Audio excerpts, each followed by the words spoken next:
What happened there, partner? I reckon you came here to talk about habitats, and if you didn't, wait, oh well, you can still sit back, relax, and watch me do my thing. My name is Autumn. I'm from Illinois. And the thing is, I live in this beautiful place, and it's called Earth. And I'm not the only one. We have people from, Dallas, and, Texas, with the Cowboys. We even got French people from Paris.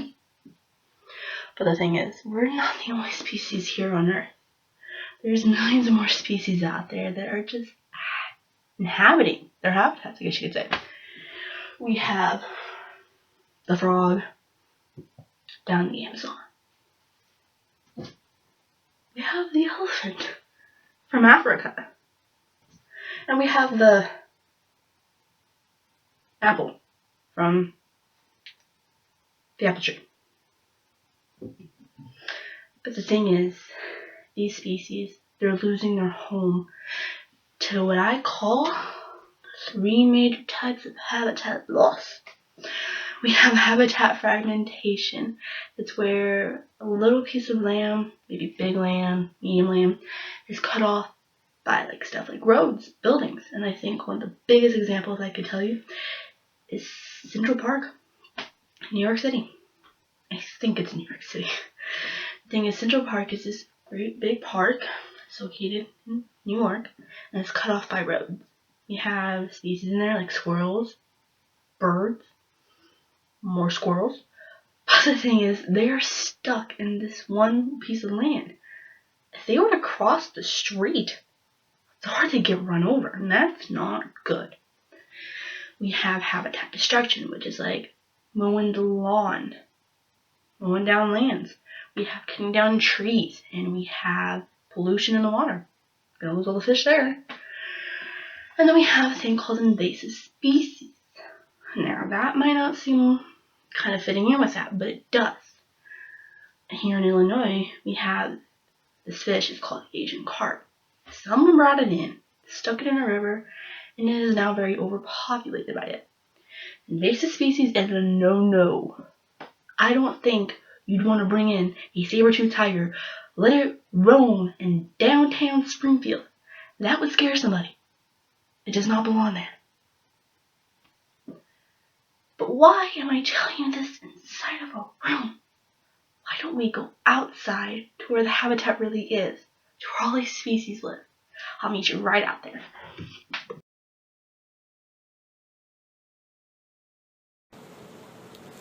Well, hi there. We are now finally outside in our habitat.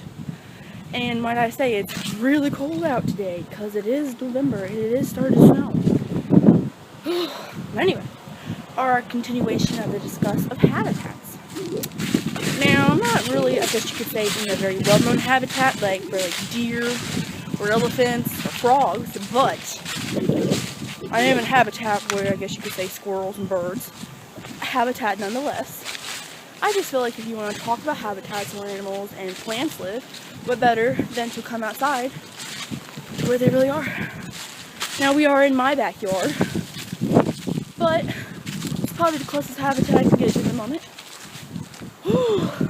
Now, I'm gonna start looking around for stuff. We have species, which can include plants, not just animals, and we have trees. And they are very important to an ecosystem and very important as a habitat because they can house thousands of species. Yes, thousands. You can have birds, squirrels, insects, other plants could surround the base of them. Fact is, it is one very important habitat. We also have, well, not much else besides trees in my backyard. How about we go look around? We'll get back to you in just a minute.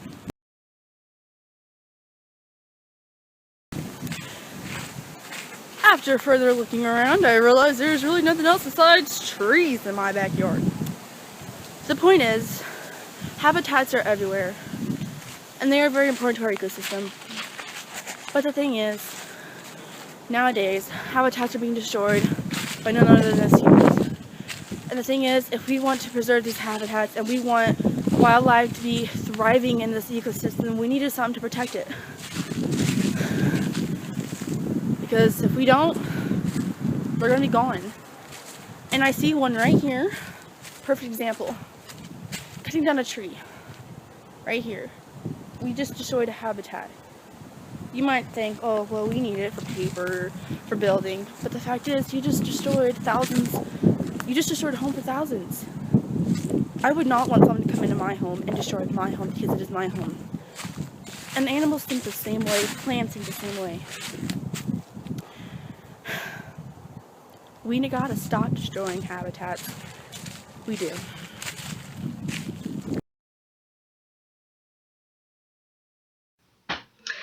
Well, hello, we are finally back inside where it is much warmer because outside was just really cold.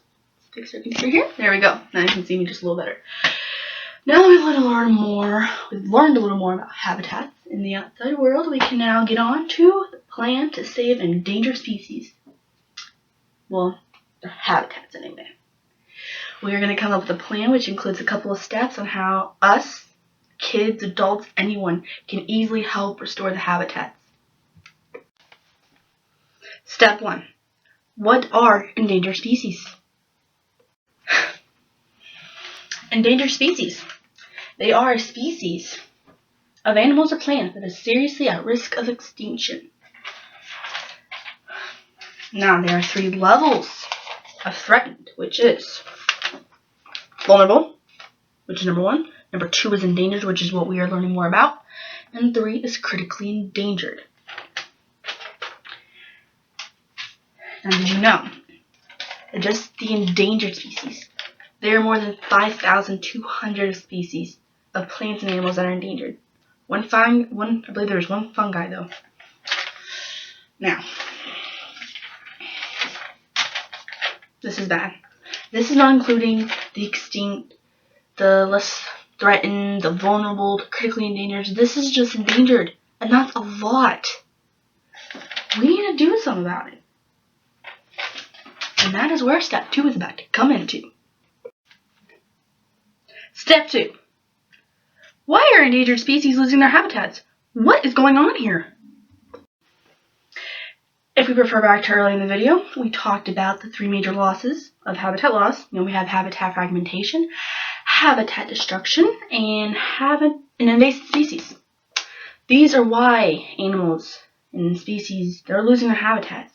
But the problem is, if you realize that most of them are man-made, they're human problems. We're causing them.